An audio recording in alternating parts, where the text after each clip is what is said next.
ఓకేనా?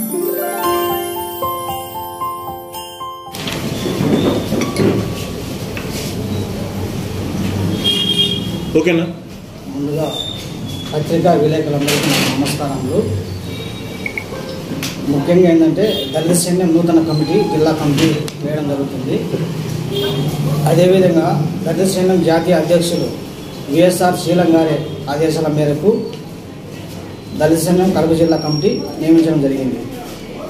అయితే దీంట్లో కడప జిల్లా అధ్యక్షునిగా గాలిపోతుల కృష్ణపాల్, రెండోది కడప జిల్లా ప్రధాన కార్యదర్శిగా ముద్దల ఓబులేసు, అదేవిధంగా ప్రొద్దుటూరు నియోజకవర్గ అధ్యక్షులు మరుగుదొడ్డి రాజు, అదేవిధంగా ప్రొద్దుటూరు మండల అధ్యక్షుడు ఆకుమల్ల సుధాకర్, ప్రొద్దుటూరు నియోజకవర్గ ప్రధాన కార్యదర్శి గాలిపోతుగా గురవయ్యను నియమించడం జరిగింది.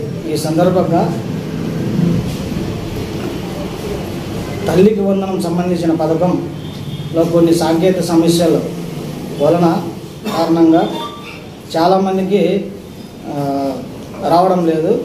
వాటిని త్వరగా పరిష్కరించి కూటమి ప్రభుత్వాన్ని కోరుచున్నాము. అలాగనే ఎస్సీ కార్పొరేషన్ నిధులను కూడా వెంటనే విడుదల చేయాలని ఈ కూటమి ప్రభుత్వాన్ని డిమాండ్ చేస్తున్నాము. జై భీమ్. ఇటు పెట్టుకోండి సార్. చెప్పు. మరి ఎస్సీ ఎస్టీ బలహీన వర్గాల ఆశాజ్యోతైన అంబేద్కర్ యొక్క ఆశయ సాధన కొరకు ఈ కడప జిల్లా కమిటీని నియమించడం జరుగుతుంది. వీరు ప్రతి ఒక్కరికి న్యాయం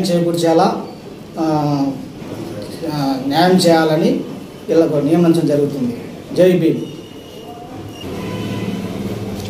నా పేరు మోటకట్ల ఆశీర్వాదము, దళిత సైన్యం రాష్ట్ర సంయుక్త కార్యదర్శిని.